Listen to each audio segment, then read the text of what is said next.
Alors, mesdames, messieurs, nous sommes aujourd'hui à Coconut Vox Pop et en nous promenant dans les rues du quartier, maintenant on est dans Villeray et on a l'honneur, écoutez, d'avoir avec nous un candidat à la mairie dans l'arrondissement Saint-Michel-Villeray, Parc Extension. Comme je fais bien à Coconut Podcast, accueillons, oui, le candidat à la mairie dans notre arrondissement, Monsieur Guillaume Lavoie. Oh là là! C'est trop d'honneur, bonjour. Ben bonjour. Écoutez, on est à Coconut Vox Pop. On sait que vous êtes candidat aux élections municipales. Ça arrive bientôt. Dans un premier temps, si vous deviez vous décrire un peu en quelque sorte, en 3 mots, quels seraient ces 3 mots, Monsieur Guillaume Lavoie? Bien, moi d'abord, je suis un passionné dans tout ce que je fais. Je suis un espèce de polycurieux. Les choses m'intéressent et plus je m'y intéresse, plus ça me rend heureux. C'est un peu ça le bonheur. Je suis aussi un pragmatique.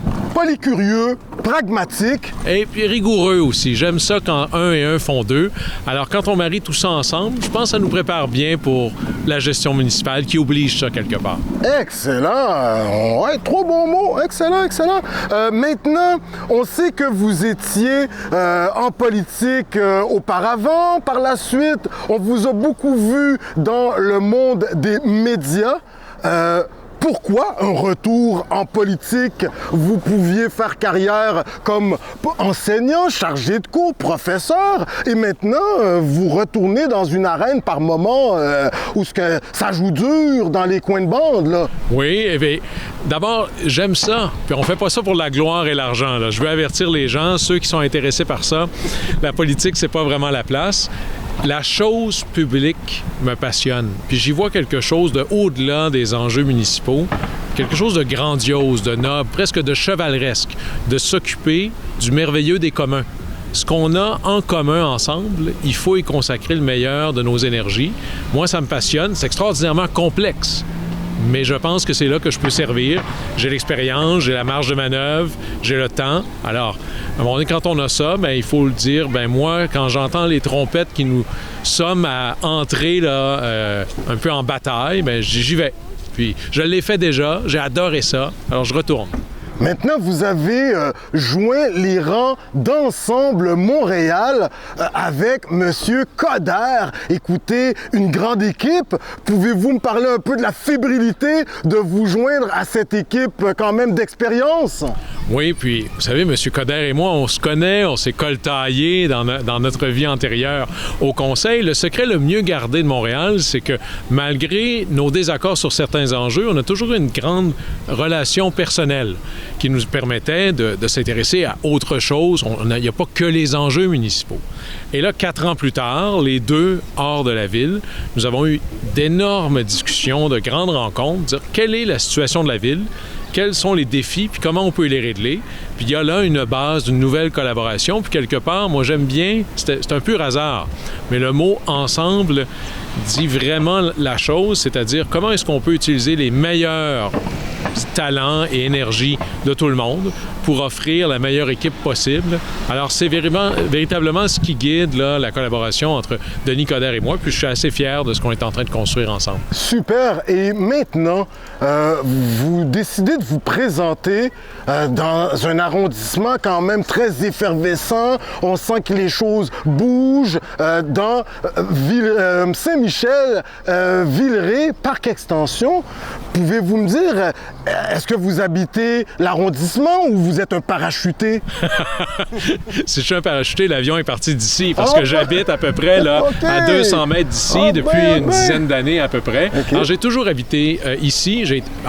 Moi, je suis un produit de la ruralité. Je suis un petit garçon de route rurale numéro 4 au Saguenay-Lac-Saint-Jean. Vous êtes un vrai bleuat, comme on dit. Un vrai de vrai. J'ai passé à peu près la moitié de ma vie adulte à l'étranger. Okay. Et quand je suis revenu, c'est un peu ici que j'ai atterri, à Villeray. Alors, c'est mon chez-moi. Et l'arrondissement ici, c'est un peu, on dit souvent que c'est 3 planètes ou 3 galaxies. Hein. Vous avez Parc Extension, Villeray, à la limite une 4e avec François Perrault, le Petit Maghreb et Saint-Michel. Et le vrai test du vivre ensemble, c'est ici. Le vrai test de l'intégration à l'idée de vivre à Montréal, de vivre au Québec, c'est ici. C'est pas à Chicoutimi qui se vit particulièrement. Alors, si je suis capable de réussir ici, ça veut dire qu'on est capable de le réussir partout. Tous les enjeux qu'on a ici sont des enjeux que l'on voit à la grandeur de la ville, mais ici encore plus aigus. Inégalité, une gentrification, une transformation du quartier physique, sociologique, démographique, économique. Alors, le vrai test du vivre ensemble, le vrai test de la gestion municipale, c'est ici qui se vit peut-être de manière plus difficile, plus aiguë, plus complexe. Alors, ça m'intéresse encore plus. Super. Votre vision pour l'arrondissement. Écoutez, et advenant que vous êtes élu maire, quelle est votre vision et par la suite vos priorités? Et pourquoi devrait-on voter pour vous, M. Guillaume Lavoie, à la mairie de Saint-Michel-Villeray, Parc Extension? Bien, d'abord, il y a un enjeu des inégalités. Et c'est pas seulement au niveau des échelles de revenus. Regardez, par exemple, juste la couverture de verdure. C'est beaucoup plus vert à Villeray que ça l'est à Parc Extension, que ça l'est à Saint-Michel, et même François Perrault. Alors là-dessus, si on est vraiment concerné par le vivre ensemble, par les inégalités, puis travailler pour essayer d'amener tout le monde à la même hauteur, il faut reconnaître qu'il faudra donner peut-être un peu plus d'amour à certains quartiers, de s'en préoccuper davantage dans les aménagements urbains, dans la manière dont on amène la ville à évoluer tranquillement. Et il y a des choses qu'on a à Villeray qu'il faut exporter dans d'autres quartiers, mais la grande force de cet arrondissement-là, moi j'ai l'impression de retrouver le Québec dans lequel j'ai grandi, c'est-à-dire un Québec où on identifiait quelqu'un avec « t'es un petit acquis, toi ». Et particulièrement à Parc Extension et à Saint-Michel, je vois ça. La famille élargie est le pilier de la communauté. Et je pense que malgré tous les défis qui sont énormes, c'est probablement ce qui est notre plus grande force, puis c'est là-dessus qu'on va tabler.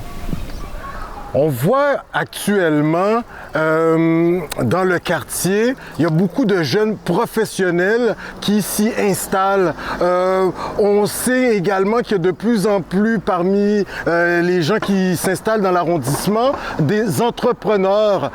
Qu'auriez-vous à leur dire, ceux qui tiennent boutique, qui ont pignon sur rue, entre autres sur l'une de nos artères principales dans l'arrondissement commercial, ici sur de Castelnau? Qu'auriez-vous à dire à nos commerçants qui l'ont pas eu facile lors de notre pandémie qu'on est en train de terminer en quelque sorte un peu? D'abord, il faut avoir de la sollicitude.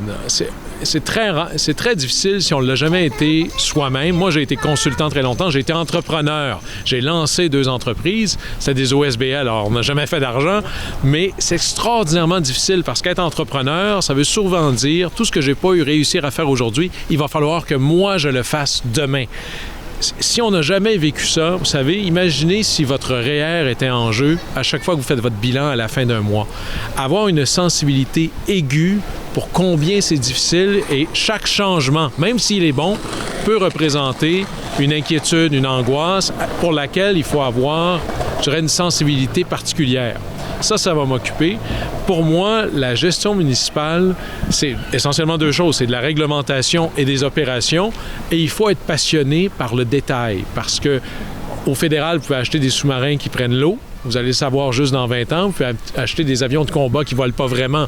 C'est dans 10 ans. Si vous vous trompez dans la réalité d'un programme municipal, l'échec est immédiat. Alors, il faut être passionné par les opérations et à la fois être capable de réconcilier une grande vision et aussi la capacité de livrer l'opération, l'exécution. Et moi, je pense avoir l'expérience pour faire ça, mais il est clair qu'il faudrait que notre arrondissement d'abord, puis la ville ensuite, moi, je crois beaucoup aux arrondissements comme étant des laboratoires d'innovation. Et d'ailleurs, c'est dans la nouvelle collaboration de M. Coderre et moi, le fait que moi, j'atterrisse dans une mairie d'arrondissement, ça incarne que les arrondissements ont un véritable rôle. Moi, j'y crois profondément. Alors, il faut que l'endroit le plus facile pour entreprendre, ce soit ici. Et là, on a toutes sortes de changements. Vous savez, les plus grandes révolutions, c'est des révolutions culturelles. Et ça, c'est vrai dans nos processus administratifs. Et la Ville n'a pas besoin des élus pour fonctionner. Les élus sont là pour changer la manière dont la Ville fonctionne. C'est ça qui m'intéresse. On vous a vu rencontrer différents acteurs en ce qui a trait au projet de transport structurant, mobilité urbaine. Pourquoi cet intérêt de la part de M. Guillaume Lavoie? Une des choses qui me fâche, mais qui me passionne et qui me motive, c'est ce que j'appelle le potentiel inexploité ou le potentiel qui dort. Par exemple, il y a des enjeux de mobilité à Montréal. Une voiture que les gens possèdent, c'est la deuxième dépense des familles de l'arrondissement. La première, c'est se loger. La troisième, c'est se nourrir. Ça coûte plus cher se déplacer que se nourrir. Et on achète une voiture qui ne bouge pas 95% du temps. Et dans ces voitures-là, quand vous la conduisez, il y a 3 sièges vides. Et tous les jours à Montréal, il y a 15 millions de sièges vides en mouvement sur nos routes. Pas le métro, pas l'autobus, que des sièges de voiture, la mienne, la vôtre. Alors, si j'étais capable de mobiliser ne serait-ce que 5% de ça, soudainement, de partir de Saint-Michel pour aller quelque part dans la ville, c'est plus facile, c'est plus rapide, c'est plus vert, c'est probablement moins cher. On parle de verdure. Monsieur Lavoie, est-ce que vous allez davantage nous présenter du mobilier sportif dans les parcs, par exemple? On sait que c'est très en vue aujourd'hui. On sait que vous avez vécu en Europe. Vous parlez même le catalan. Est-ce que vous pourriez nous dire quelques mots, peut-être? Em dic Guillaume Lavoie. Je parle catalan, mais ou menos. OK, superbe. On sait que vous étiez aux États-Unis également. Vous avez couvert un peu la politique américaine. Oui. Cette expérience que vous avez acquise à l'étranger, aujourd'hui, en ce qui a trait à l'écologie, à l'environnement. Le fait d'avoir vécu un peu partout, vous savez, les villes sont des laboratoires, mais encore faut-il savoir, pour être capable de s'inspirer des meilleures pratiques, il faut les avoir vécues, il faut les avoir vues. Il n'y a pas de ville qui est meilleure dans tout. Mais chacune des villes où j'ai vécu, que ce soit en Afrique du Sud, okay, en Espagne, en Belgique, j'ai vécu au Népal pendant 6 mois, aux États-Unis, dans l'Amérique du Sud, ça m'a fait voir plein d'initiatives qui me disent « Ah, je voudrais importer le meilleur d'un peu partout. » Prenez un arbre, par exemple. Un arbre, prenez une rue avec des arbres et une rue sans arbres. Quand il fait très chaud l'été, c'est 10 degrés de différence sur la rue. Ça, c'est la qualité de vie, c'est la qualité de l'air, c'est même la facture d'électricité pour l'air climatisé. C'est la capacité d'un arbre. Regardez cette fosse d'arbres-là qui est toute petite. C'est comme si c'est la Ferrari barrée à 60.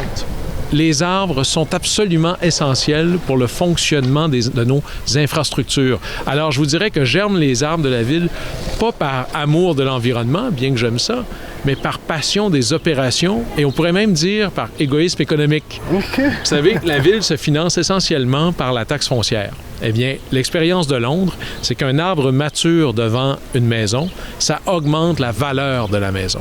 Alors, c'est dans notre intérêt économique de planter massivement des arbres, ne serait-ce que pour aussi parce que c'est très beau. Est-ce que c'est une promesse de notre maire de planter quelques arbres en plus, sachant peut-être que certains ont été malades suite au problème de la grille? On a un double défi. D'abord, il faut planter plus, mais en même temps, il faut remplacer. Alors, c'est comme s'il fallait faire en même temps du rattrapage et se dépasser. Alors, c'est extraordinairement difficile. Il y a une grande pression budgétaire là-dedans, mais il faut être capable de démontrer, d'abord au plan budgétaire et économique, que c'est la bonne équation. Et lorsqu'on se promène, soit dans Parc Extension ou particulièrement dans Saint-Michel, on voit qu'il y a des efforts de rattrapage encore plus importants à faire là-bas. Et lutter contre les inégalités, c'est aussi ça. C'est combien il y a de verre à la grandeur de l'arrondissement, à la grandeur de la ville. Et là, bien, il va falloir faire un peu de rattrapage dans ces coins-là. Mais c'est plus que ça. C'est pas juste le nombre d'arbres, c'est la qualité de nos parcs, c'est agrandir les fosses d'arbres. Pourquoi est-ce que le bout du trottoir qu'on n'utilise jamais pourrait être une bande verte que les citoyens ont le droit de décorer?